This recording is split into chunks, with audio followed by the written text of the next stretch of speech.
People. Bought y'all a treat. Look who we got here.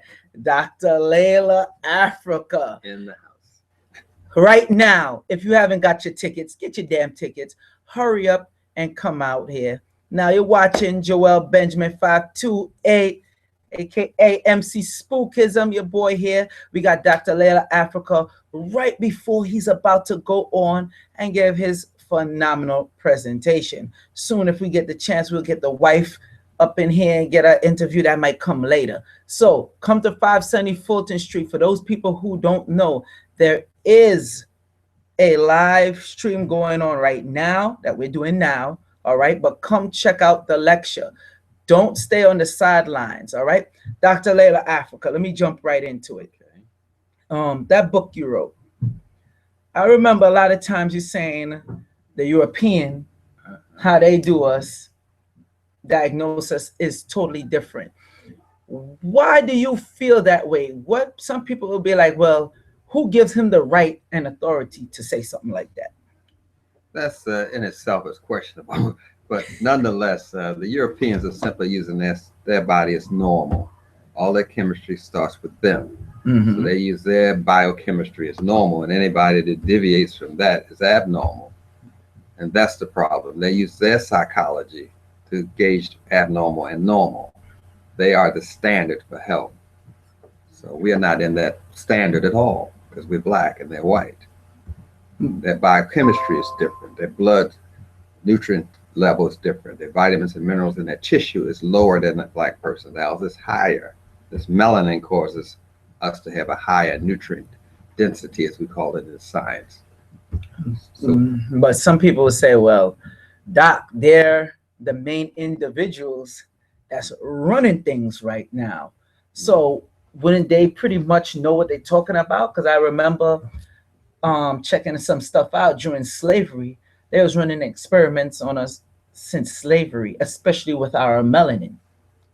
Yes, but they are not all that privileged with slavery. They came into slavery after the Chinese and Asians and Arabs. They are 2,000 years late in slavery. Everything was set up when they got in it. They stole everything. That's why it ran so efficiently. But the Chinese were into slavery, the Asians, as you call them, and the Arabs in slavery business 2,000 years before Columbus got in it. But people say no one ever did it as harsh as the Caucasian, though. Is that true? Do you agree, disagree? That's because they're only looking at the transatlantic slave trade. There's the Pacific slave trade. There's two sides to the continent of Africa, and they're looking at one side, making an assumption about both sides. You have to look at the East Coast and the West Coast. And on that coast, we call it Pacific slave trade. They were running slavery quite well, and they were very vicious. The Arabs, as you would call them, and the Asians, Chinese, as you would call them. You said they were very vicious? Especially Muhammad Ali. He was the cruelest of them all. Not the boxer. I'm talking right. Of course, I know people better not think that he's talking about the boxer. No. But you know, maybe you could go into a little history of that, because some people don't know that even exists. They don't know that the Chinese were in the slave trade. That's how black people got in China. They are there today. They don't know that black people were in India, East India, because the East Indians were in the slave trade. That's documented. All we study is the English side of the slave trade. Right. But some of us were in slavery under the Arabs, so we know about Islam. Some of us in slavery under Christianity, so we know about Christianity. Some of us were in slavery under the Jews, so we know about. So we were sold from a Muslim to a Christian to a Jew, so we're totally spiritually confused about this. So we don't know the history, so therefore we have a distorted view of what's going on. Right. That is the major problem. We don't know Caucasian cave history and how the Caucasians socialize within the caves. We only know the Caucasians in a suit, but before they put on that suit, they were in caves. And we need to know cave civilization, the three compartments, the trilophiles, the trilobites. We have to know that division of the cave civilization, the cave wars. We know nothing about that. But yet the Chinese and the Europeans know our history. They go to Egypt, they study our history, but we do not study European history. Therefore, we can't efficiently negotiate and navigate around. A lot of people don't know that you even deal with research of history and everything else.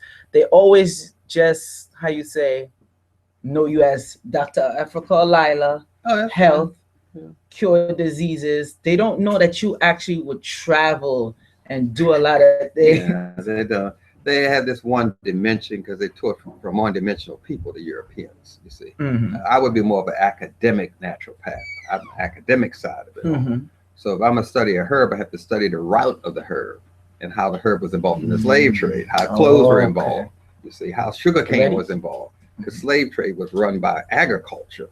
And that's plants. All right. That's plants. That's the cane and cotton. Speaking of the cane. Yes. What I found very interesting is that the cane is like, a lot of people don't know they was using them through slavery because people, like you said, they don't follow the root of the herb. They was using the cane to make the white sugar, and the white sugar, which people currently use today, was back then was considered a prescription drug. Yes, it was considered food contraband actually.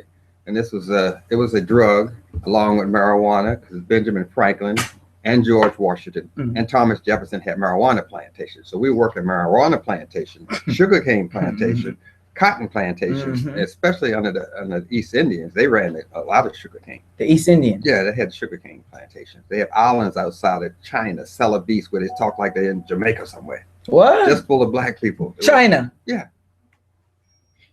And this is a part they don't show up. Because we only look at the Atlantic side of the slave trade. We don't go to the Pacific side. So we don't get the whole picture whatsoever. We just go to North Africa with the Arabs. You follow me? Algeria and all this sort of stuff. We don't. It's not that they're insulting themselves. They have been miseducated. That's why Carter G. Woodson started Black History Month, because we have been miseducated. But nonetheless, I had to study plants because herbs are plants. So I studied the route of clove, the right of what we call today boswellia, which is used for pain, which used to be called frankincense. Hold on, drop a bomb on it. Boom. Yeah, so that's why these three guys brought these herbs to this birthday. The frankincense was for pain, and the myrrh is an antiseptic to get rid of the germs so they can clean their hands. Yeah, that's a lot of people don't know that, especially with the myrrh. They don't know it's an antiseptic. Yeah, that's what you use for viral disease is something the Europeans made up. Chikungunya and Zika and all of that foolishness. Because they say the pure myrrh oil, that's so dangerous. Like blocking out viruses and whatnot. And a lot of people just, like you said, miseducation. Because a lot of times the way how you take your role on health. I noticed because we sell your book here at Nicholas Brooklyn, 570 Fulton Street, and you could order it online, nicholasbrooklyn.com, or you could call and order it 718-848-4400. Make sure I get that number correct. But explain your book. The book, I have 8 books, so people just know me from African Holistic Health. But I have a holistic self-diagnosing book to teach you how to diagnose yourself and how to read the blood test you get from the hospital. That's my holistic self-diagnosing book. I have a book on African-centered math. Hold on, I'm sorry. 718, correction, people. 718-858-2234. That's another one number you could reach us at in case y'all don't get us on the other one. Go ahead. Okay. So what I'm saying is you're following the plants, you're following agriculture. That's what got us into slavery, plants. Correct. So I have to know something about plants. And to know something about plants, you have to know about frankincense, as we would call it today, which is boswellia. And you have to know something about the effects of, say, cinnamon and clove. Those are herbs that were used by Mary Seacole out of Jamaica. Right. Mary Seacole was a doctor, but they didn't call women doctors on that time. And you have understanding wait, they didn't call women doctors at that time? No, they call them doctor wrestlers or herbalists or midwives, but she was actually a doctor. Right. But not under the European standards. Her mother ran a home for soldiers that were injured during the Crimean War. So her mother was a doctor, and she worked for her mother. That's when Mary Seacole went to the front lines right where the soldiers were injured in Crimea, and she started treating the soldiers before they came back to Jamaica. Because the Europeans can't run a war without black people. So Europeans had 200,000 black soldiers. The French had black soldiers, 100,000. They had a world war, but it was actually black people. You can't run the slave trade without black people. You can't run a war without black people. So it's just not happening. not happening. So when they had World War I and World War II, those were black people fighting that war. Yeah, because 70% of the British Navy was black. So hold on, Doc. Hold on. You see, this is part that people don't ever hear about. 70% of the British Navy was black, yeah. Which was known as like one of the most powerful navies out at that time. Because they had black people. If you want something powerful, you want powerful music, you go to black people. Right, yeah. Science, you go to black people. After a while, the click, you said, I got it. They were using us. Without us, they could not fought the war. They could not have won the war. So the thing is that the soldiers, sailors would get injured. That's what I'm trying to get to. Right. And they would come home, and this lady, Mary Seacole from Jamaica's mother, would treat them because they didn't get paid the same as a white soldier. Okay, you see, the black soldier would get 8 pounds, and the white soldier would get 80 pounds a month. And then for doing so well in the war, they would either give them a watch or a tie. But the white soldiers, they gave land. That's how the white people got land in Jamaica, the West Indies. They gave the land to those soldiers. Okay. But the black soldiers got a tie. Some of them did real good. They got a bicycle. I'm just saying, all of this is going on. If they got a bicycle. That's crazy. And they get no thing for injury. They got no health care. You follow me? Right. So they needed Mary Seacole's mother. She was the one providing a what you would call VA for these soldiers. And then her daughter went over to Crimea. Mary Seacole, she's in the book. She's written a book, by the way. And she was treating them on the front line. Wait, back up. People got to understand. You say the front line when the bullets, the cannons going off. Yeah, she was treating them. So she was that brave. She was that black. When you're black, you are brave. You ain't got no choice but to be, right? None. All right. So she was treating them on that level, and she's the one who taught Florence Nightingale hygiene. That's what I'm trying to get to. Florence Nightingale stole this information from Mary Seacole. That's what I'm trying to get to. And people don't know that part of history at all. They need to read Mary Seacole's book. It's all documented quite well. So, okay. Now, you have some people say, Doc, we like the work that you're doing. We want to do this too. How could we be certified? Do you have any courses and things? Well, I teach. That's primarily what I do. I teach people how to diagnose. I'm sorry. 1 second. Could you get me his book, please? Upstairs. Just ask them to get his Holistic Self-Diagnosing is my teaching. Yeah. So I'm saying I teach people how to diagnose, to take care of themselves like we used to do. Every family had a herbalist. Right. So I'm saying I'm just trying to instill that what they call a cell in the people. They call it a cell today. A what? A cell. Yeah, like a terrorist cell. I'm talking about a family as a cell. And in your cell, you have a hold on. People don't be knowing you have jokes too. Like when people like really interact with you, and because they're so accustomed seeing you more on a teaching level. Oh, yeah. That's what they do. Because I had people before, because I met you many times before. And I have people, they'll say, well, damn, Dr. Afrika, so damn serious all the damn time when he go up there. And I'm like, yeah, sure. We talking about the same Dr. Afrika, Dr. Llaila Afrika. They're like, yeah, man, that dude. And it's like, is it that when you start in the teaching mode, like, is it something very personal for you? Like, explain that to me. Well, you see, it's probably personal. Yes, I could say that. It's just I know how it feels to be dumb. That's what I'm trying to say. I know how it feels. Because when I was in what you call middle school today, I got shot. And when I was in a coma. You got shot? Yeah, in the back. And when I was in the coma for so long, I lost my memory. So I had to learn English over again, how to walk, how to talk. When you was in middle school, you got shot in the back. Yeah. A coma, and had to learn how to do everything over again. I just want to make that clear. Yeah, so I had to learn how to walk, talk, and I had to learn that's my mother, that's a chair, that's a sky, that's an idiot. Yeah. Oh, it was that bad? Yeah, I had to learn all of that over again. So people would move their mouth, and I didn't know what the hell they were saying. And that's why I started researching. I say, what's the origin of ropes? I went into the history of ropes. I went into the history of whips. I went into the history of boats. Because I was trying to catch up with everybody. Because I get in a conversation, people say, yeah, we used to jump rope. And I say, what's jumping rope? This so boring. You know what they wouldn't tell me. Right. As soon as I knew all that. And I didn't know what the hell they were talking about. So I went to the library and researched ropes, jumping, and all this kind of thing. Jacks. There used to be a game called Jacks. And marbles and tic-tac-toe, which is an African game, teach you mathematics. And so I had to go into all of that stuff and research it to find out what the hell people were talking about. And that's what helped you get pretty much a one-up on the people. So like being shot was like a blessing in disguise. Well, that would be a silver bullet. I think this was a secondhand bullet stole from a pawn shop, actually. But okay, you could say it was a silver bullet. Yeah. So, well, that was a stray bullet that hit you, or the person meant to? The person that shot me got this some time in jail. I mean, really. No, I'm saying it was meant for you. They were coming for you. I don't know. I was just in the toilet. I just busted my basic turd for the day. I busted a turd, and I was leaving the toilet, and I got shot in the back. But people told me this. I don't remember this. Of course, because you went into a coma and everything. I was told, and the obituary said dead on arrival and had my name. Back up. Can't drop a bomb like that and just continue talking. Oh, I don't know. You died.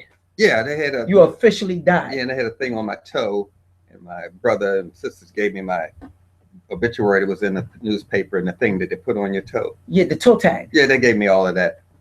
Just let me know I was dead, and the doctor had already signed the thing, and there's a black doctor there, and he said, "Let me try something," and that's why I'm here. Damn. But I didn't want to come back. I'm telling you where I went. It was not Negro land. Your doctor didn't want to come back. I didn't want to come back. Where I went, it was no Negro land, no food stamps, none of that stuff. So I was happy.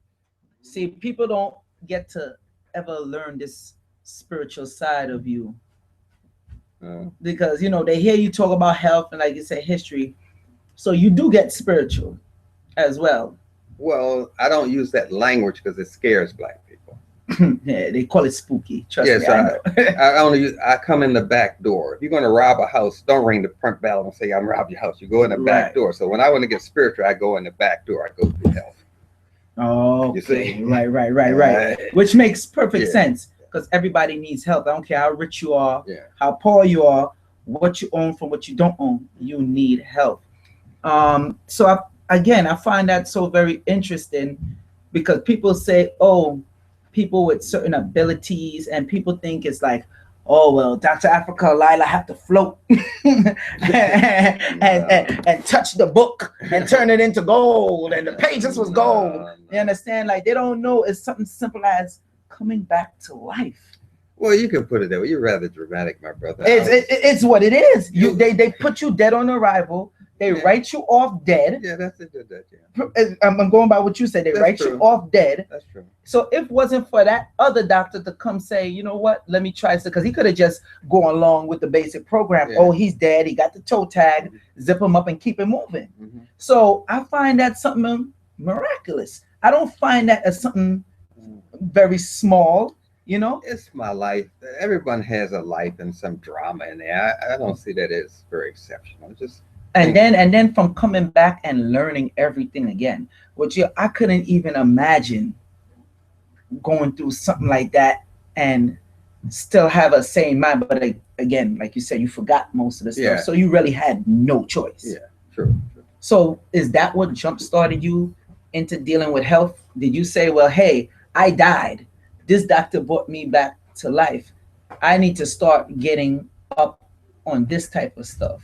I don't think I didn't have a direct route to where I am. I come with a history, so I liked music because I didn't have to talk, and talking was kind of difficult. So I stopped talking. I would draw people, and that's how I got a scholarship in art.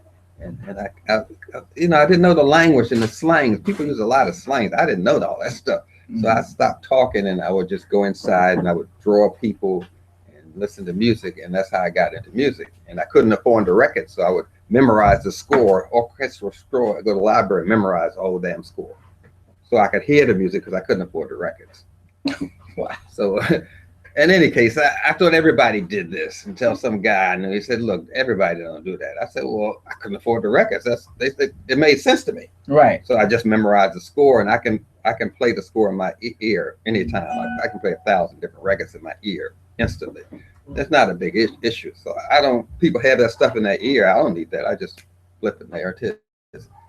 Sometimes I read a book and just go through the book and get the words, and then I'll actually read the book on the airplane without the book. I just flip it in my head. Yeah, because I can't carry all them books around with me. So were you even thinking about doing that before you got shot? I don't know anything about that, man. Oh, okay. Because I had 8 brothers and sisters. My biggest scandal was to get to the bathroom before them other Negroes did. Oh, okay. And get to the breakfast table before them Negroes ate up the food. Yeah, so I wasn't thinking. I was thinking like a regular person. Hide their toilet paper, because sometimes my sisters would use up all the damn toilet paper. I go there and had to do a hand wipe on my ass. Right. No, so I was thinking survival, bro. All right. So basically, once you got jump started, because I heard of a lady, Mona Harris. Yeah, I remember Mona. Yeah. Creator of the Matrix and Terminator. They really took her stuff. Not Mona Harris. I'm sorry. I'm sorry. Mona Harris deals with the water. Yeah. I'm sorry. Mona Harris. She dealt with the water. Yeah. Sophia Stewart is the lady with the Matrix, but Mona Harris, she dealt with the whole water instance, and she said the water and the brain and how it correlates. And it just so happens, like, I found out how she died. To me, it's like, yo, how this lady with all this knowledge on this type of stuff, and she died the way she did. You get what I'm saying? Like, yeah, I remember Mona. See, when I was in the military, I was a psychotherapist, so I know how we set up things. I know how we set up ambushes. I know how we set up rape squads, because I had to train the guys to go in the village and rape people. I know all of that stuff. Damn. Because I was a psychotherapist and what you call brainwash or whatever the hell. Right. And so I knew all that stuff, and I can look at how the scenario was laid out. I said no. And I can just about pinpoint the division that carried it out, because I used to train snipers and all that stuff. And when people look at the movie, I said no, because I used to take care of the snipers, because they all wired up in their head crazy. You know, please, they worse than post office workers. You know, really. Or they come back, pow pow. Because we never turn off the sniper. Oh, see, we never turn off. Is that no off button? No, we don't. We can't afford to turn it off. And why you feel that is? In military, you can't afford to turn that one off. You got to have them to fight the people, to generate terrorism, to do all the stuff you need doing. You need these soldiers. You need to send them back already in terror zones so they can terrorize the people, so you can generate income, so you can do the other thing. So it's all done by design. You're using them to fight the war out there, and then come back and terrorize the people, which makes you needed, because now you have to handle this person that's terrorizing the people. My job is already done once it terrorizing. No, not you. I'm talking about the government. The government, the people that that send them out there. Yeah, but it's not that cut and dry. You only take care of your department. If you're in a store, you just take care of the counter. These guys, they don't connect the dots like that. If they connect the dots, then there'd be problems. No. You see, you don't want them to connect the dots. Basically, on like how they have Manchurian Candidate. So basically, you was that type of doctor that was on Manchurian Candidate. Well, I was just a psychotherapist, man. I'm trying to pay my mortgage and stuff. Right. You thinking. Right. Of course not. You wasn't thinking that, but like you said, you're trying to pay the mortgage and whatnot. But it was definitely bigger than what people learn it is today. Because back then, I guess everything was more fresh. Well, it's during Vietnam. I don't know if you know that era. Yeah, Vietnam. That's when I did the psychotherapy stuff. Man. Oh, that's when around the time I think they was testing LSD. Yeah, and we did weather modification, changing the weather, and all these other kind of experiments. So all that you was part of. Well, you could say that. I was just doing a job, man. We know you was doing a job, but I'm just a nigger. But the point I'm making is they needed your expertise in the dealing with the brain. Oh yeah. They sent me to school and all that kind of stuff. Yeah, sure. Oh, okay. Again, before we carry on any longer, this is the book, Holistic Self-Diagnosis, a complete textbook. Okay, let me show them how thick this is, so people don't think that the book is garbage. Again, we sell it here at Nicholas. That phone number, first one I said was a mistake, excuse me. We got so much damn numbers for the shop. 718-858-4400. That's 718-858-4400. This book right here is a very good book. See, it shows the actual diagrams, the people. What inspired you basically to write this book? for the people to self-diagnose? Because some people would say, Doc, don't put out no book like that. You're going to be empowering the people. They're going to be able to do it themselves. And why would you sound like you heard that already? So it's like, why would they need you? So what inspired you to? We have to have some kind of a legacy to pass this on. If it wasn't for the artists painting in the pyramids, we wouldn't have any of this information. So this is like the pyramidal kind of text. This is the information that our ancestors have on the wall, put in everyday language. How to diagnose and take care of yourself. That's what we have to know how to do. Take care of yourself. So I figure if they have these skills, they can do. They don't have to rely on me. They have the information there. And anybody they go to is a natural healing. Don't use any of those methods in their book. Don't know what the hell they're doing. Damn. That's what I'm trying to say. Drop a next bomb on that. I'm going to get a bomb button so it sounds official. So it don't sound like some bomb being muffled. No, it's a creative bomb. I mean, you're very creative. I think people got questions here for you. Dr. Afrika. Oh, damn. They say you look great, man. Oh, well, I'm 70 years old. I'm just hanging in there. You're 70? Yeah, man, please. I got a lot of trail dust on me. I still do my 2 miles a day and still do 100 push-ups every day. Oh, that's why you run and do I run push-ups. every day. I just say that. Some people be like, I'm old, man. I ain't got time for exercise. Yeah. Briefly, how important is exercise to the people? Like actual exercise, not just lifting up a book, put it down. I got it. But they're lying, because if they can't exercise, they can't have sex. Sex is a physical activity. That's true. So they say, I can't exercise, so I can't have sex. And they know they're lying. They will have sex if they have to use a cane. People, we also got Brother Rich here. Bro, that's who you hear laughing. Shout out to Underground Railroad, Brother Rich. I always tell people support Brother Rich. Definitely support Dr. Afrika Llaila. Dr. Afrika, one of the questions is from Menika like art. Y'all need to fix y'all names right. I'm trying to give y'all a shout out, but anyway, they ask him how he feel about Dr. Sebi as himself as a healer. Dr. Sebi is a herbalist. He's not that good on science, but he's healed and helped a lot of people. He's a blessing to our race, but the science is not his area. He lets you know he's a herbalist. He says that, and that's documented. He's not into the science of it all. Right. He couldn't perform an AIDS test. Right. I know. Actually, I know Dr. Ma'at, because everybody think like the cures for AIDS and whatnot is lost with him, and he said it on many interviews and lectures. He is like his wife at that time, which was Ma'at. Yeah, I know. He said she formulated the herbs. He's like, he really don't know nothing about that. I know Ma'at, and she's still around, so people can still get it. Yeah, she's right here in New York. Oh, I know the science, and he's a herbalist, and I respect him. He's helped a lot of people, but he doesn't know the science. Right. I know how to perform about 10 different AIDS tests, and I don't know which one to use. Because it's 80% errors with the one they use it now. That's what I was just about to get to. Yeah. They say how it's 80%. I'm not even going to get into why is it still on the market.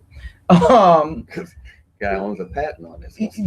Right. One of the major questions, have you been hearing about the death of all these herbalists left and right? And if you are hearing about it, do you yourself have any fear or see anything coming down the pipeline? I feel I know what the answer is going to be, but I'd rather you say it. I don't want to assume. You're doing fine, man. To the internet people, there's a lot of people dying, but since I've been in the business, it's always been a lot of people dying. So this is nothing new or some drastic thing going on, but it's always been like this. When I came out, it was Dr. Moore.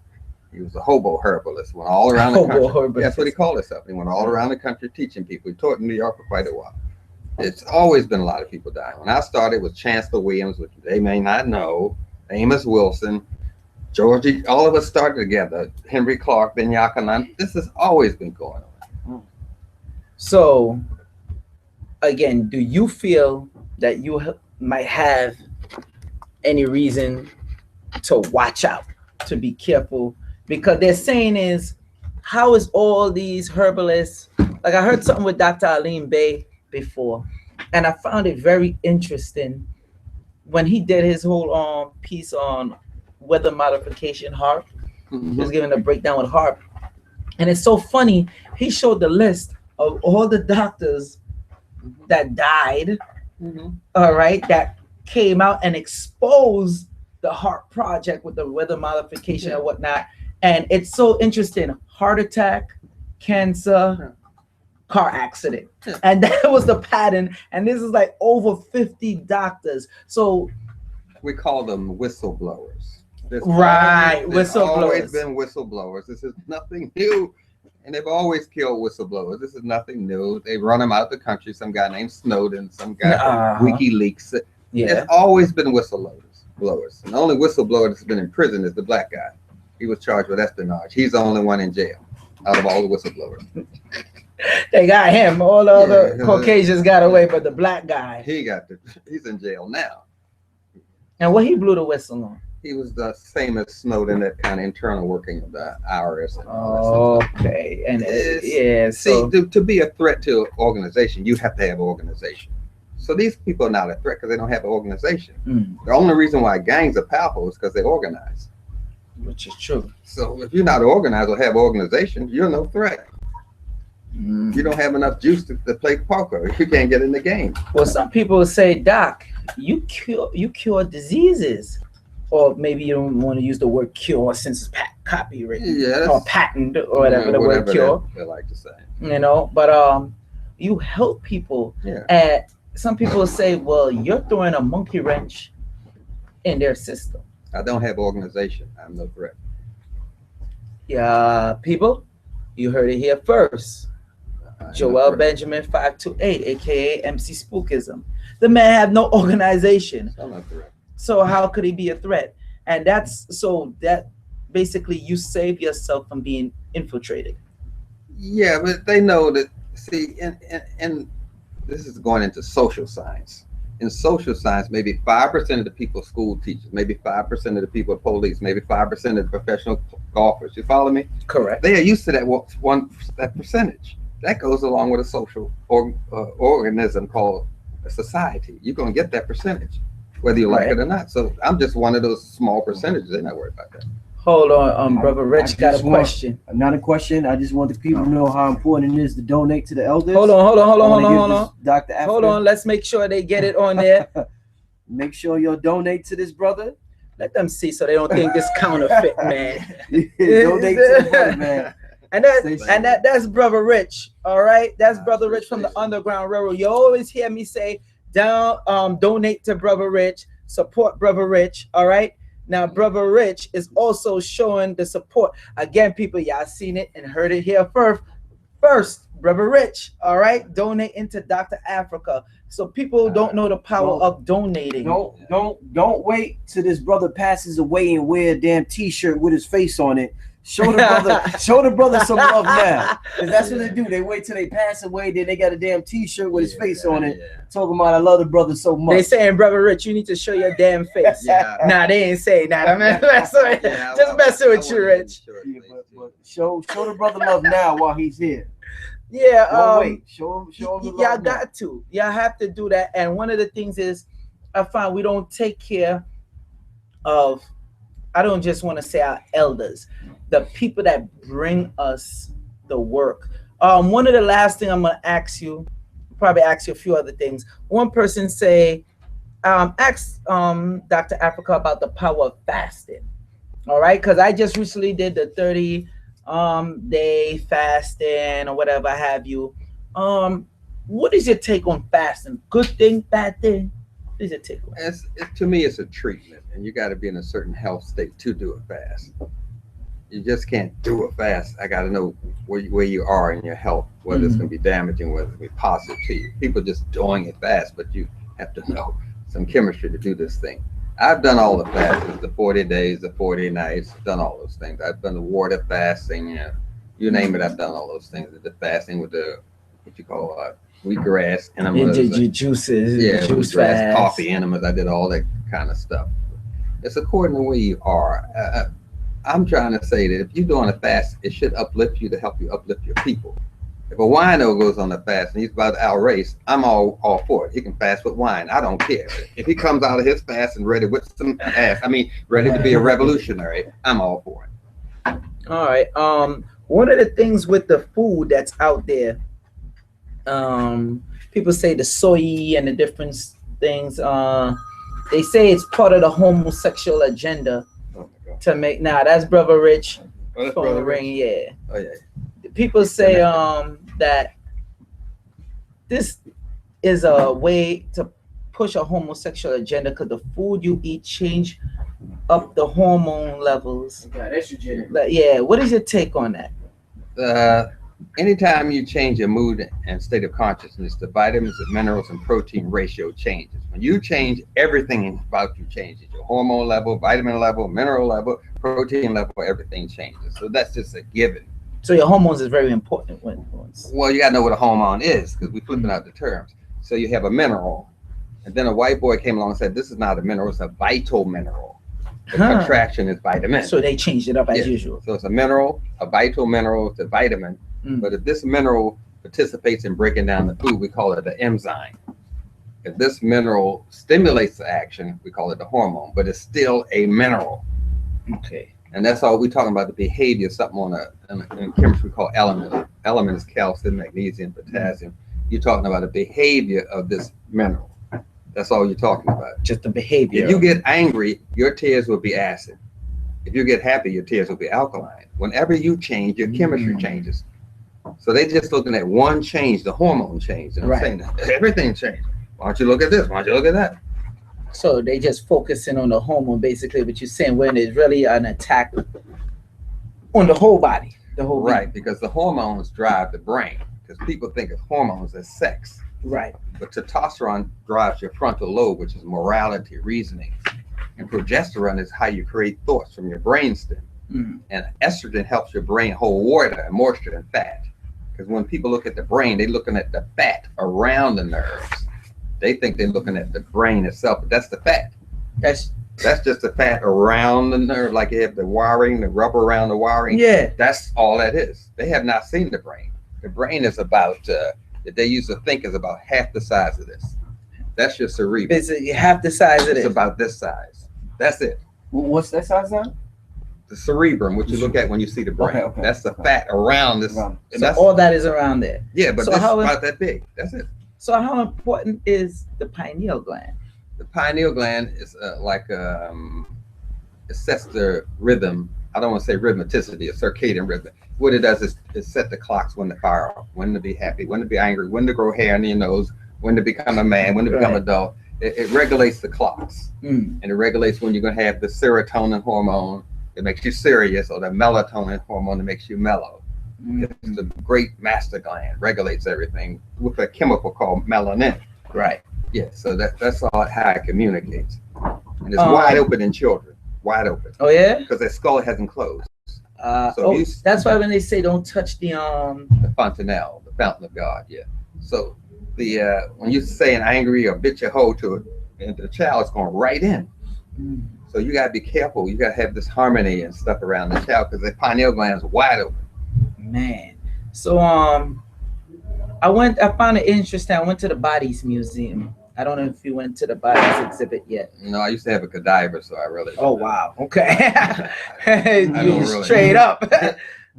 When you go there, I found they showed everything with the body. The vagina, the penis, the inner workings of the penis, the inner workings of the vagina, infant, while it's still in the womb, the stages while it's in the womb, the different months, weeks, they showed all that. One thing they showed the brain sliced up this way, that way, everything, except the pineal gland. Oh yeah, they don't need to show that. The pineal gland is in a liquid space in your brain called the third ventricle, and it hangs from like a roof. It's about a centimeter, which is about the size of a filter on a cigarette. Right. Yeah, I'm trying to give the people an idea what they're talking about. And this gland secretes a hormone, a chemical called melanin. And this melanin turns into melanocytes and turns into melatonin. That little tiny thing is so powerful. Yeah, but it's regulating everything. It's regulating when your eyelashes should grow. when your eyebrows should grow. See, I didn't even know that part of it, melanin. That like, because when you hear melanin, mostly you hear, oh, open up your third eye, spiritual, and the skin. You know, no, that's theoretical kind. That's philosophy. That this gland is secreting things to regulate the clocks, because all of them can't go off at the same time or they'll drain you of energy. So you got to have a. So it's a regulator. Right, circadian rhythm. All right. Now I know you gotta go. Okay. They just told me to wrap it up. You're about to go do your lecture. Where? People, 570 Fulton Street. All right. If you're watching this live stream and you're in the area, jump your behind on the train, jump on the bus, take a Uber. What was the other ones? Lyft, Get, whatever the hell it is, and come see this man speak. Don't be greedy. Don't just deal with the stream that you get in and be all happy for free. Okay, make sure you come and support this man. Let me give out some of your contact information before you go back upstairs while you're here. If you want, you could contact Dr. Afrika Llaila from llailaafrika.com. That's easy. That's his website. Very easy. Then you have Llaila Afrika at Juno, JUNO.com. That's my email. That's his email. The number you could reach him is 317-216-8088. All right, people. So you have no excuses. You have a way to support this man. Let me get that book one more time, Rich. Let them see that book. All right. We have it here at Nicholas. You could order it on nicholasbrooklyn.com. Again, no excuse why every household shouldn't get this book. This man is not stingy with the information. He's not keeping it to himself. You can get it and learn how to self-diagnose.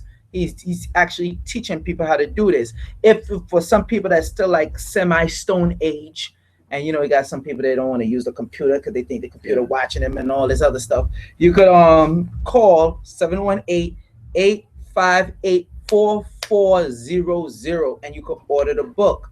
Support the man. All right, we're about to close out. This is your boy joelbenjamin528. MC Spookism. Leave the last word with Dr. Afrika Llaila.